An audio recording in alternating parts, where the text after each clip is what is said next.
કિચનમાં આપ સૌનું હાર્દિક સ્વાગત છે. તો આજે આપણે બનાવવાના છે એ સાંભાર મસાલા.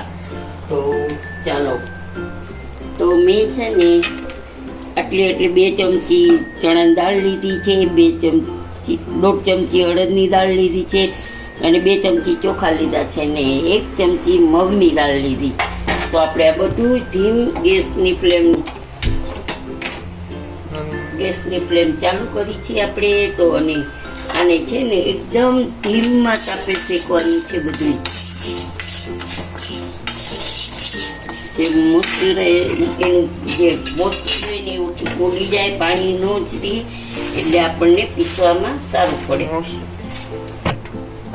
તો ગેસની ફ્લેમ સાવ સ્લો રાખશું અને એકદમ ધીમી આંચે જ શેકવાનું છે. દાળનો કે ચોખાનો કે કોઈનો કલર ચેન્જ થવાનો નથી, એમને જ આપણે શેકવાનું છે એકદમ ધીમી આંચે.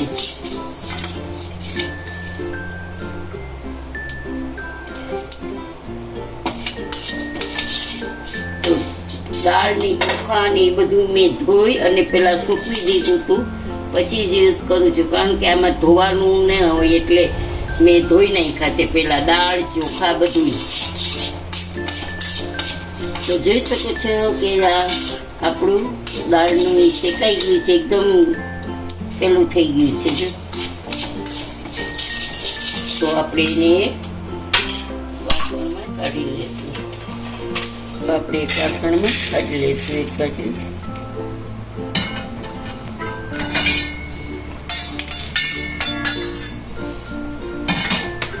અને આપણે પછી આમાં શેકવાનું છે આપણે લાલ મરચા. લાલ મરચા મેં લીધા છે 8-9 જેટલા લાલ મરચા લીધા છે.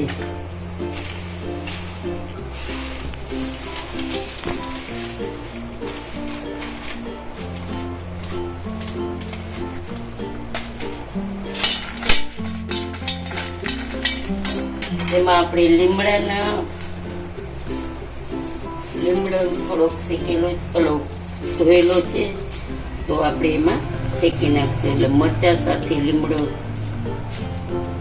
શેકાઈ જશે આપણો.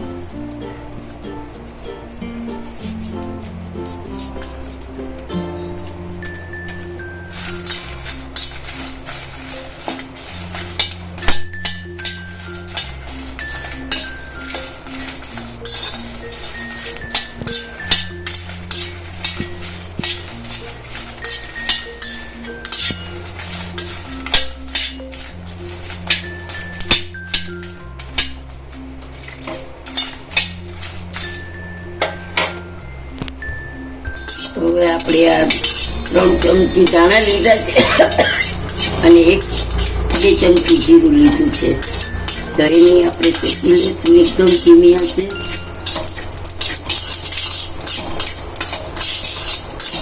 તમારી પાસે ધાણા જીરું હોય તો એને જરાક શેકી અને નાખી શકો છો, પણ આખા ધાણા નાખવો હોય તો એની એકદમ આખા ધાણાની એકદમ સુગંધ જ સરસ આવશે અને આમ સંભારમાં ફેર પડી જશે મસાલા બનાવવામાં. તો આખા હોય તો વધારે સારું, ન હોય તો ધાણા જીરું પણ નાખી શકો છો તમે. તો એ પણ આપણે શેકાઈ ગયા છે, તો એ પણ આપણે કાઢી લઈશું. અહીંયા આપણા લાલ મરચાં શેકાઈ ગયા છે, તો એ પણ આપણે કાઢી લીધા છે. તો હવે આપણે છેલ્લા છે તમાલપત્ર.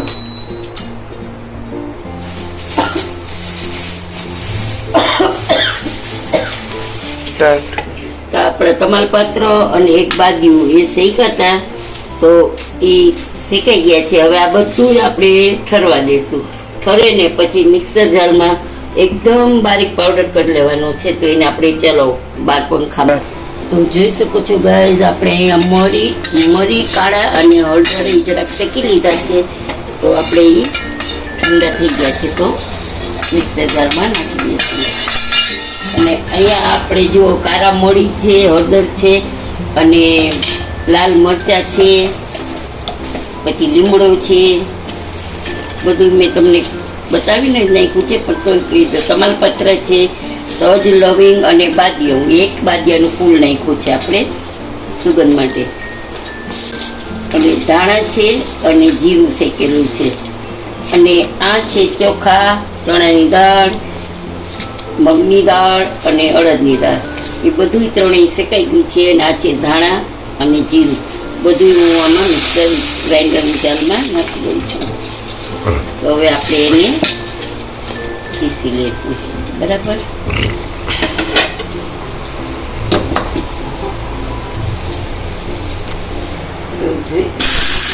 આપણે એકદમ બારીક પાવડર બનાવવાનો છે.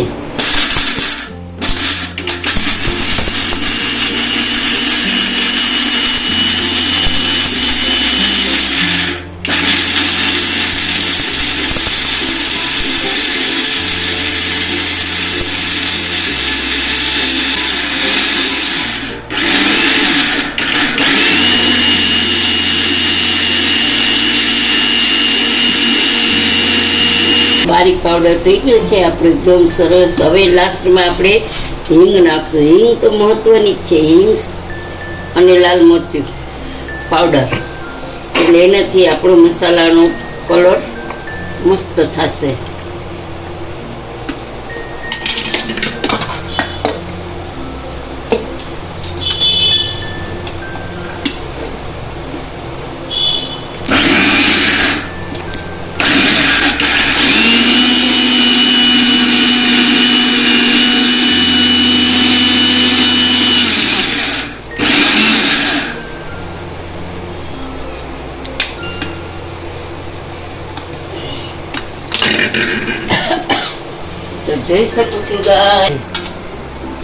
તો જોઈ શકો છો ગાઈઝ, આપણો સાંભાર મસાલો રેડી છે અને એકદમ બારીક છે. જોઈ શકો છો તમે કે એકદમ પાવડરના ફોર્મમાં આપણે પીસી લીધું છે.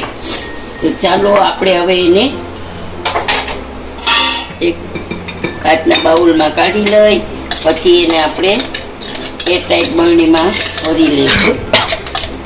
અને આ મસાલો તમારે લાંબો ટાઈમ ચાલી શકશે, વાંધો ન આવે. આમાં કાંઈ તમારે થશે નહીં.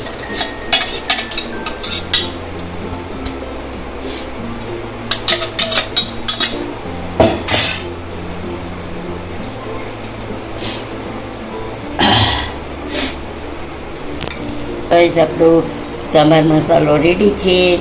તો આજની રેસીપી તમને કેવી લાગી તે તમે મને જરૂરથી જણાવજો. અને સબસ્ક્રાઈબ કરજો, કમેન્ટ કરજો અને કમેન્ટ બોક્સમાં જરૂરથી જણાવજો કે તમને આ સાંભાર મસાલો કેવો લાગ્યો. આજનો વિડીયો તમને કેવો લાગ્યો તે તમે મને જરૂરથી જણાવજો. જય શ્રી કૃષ્ણ.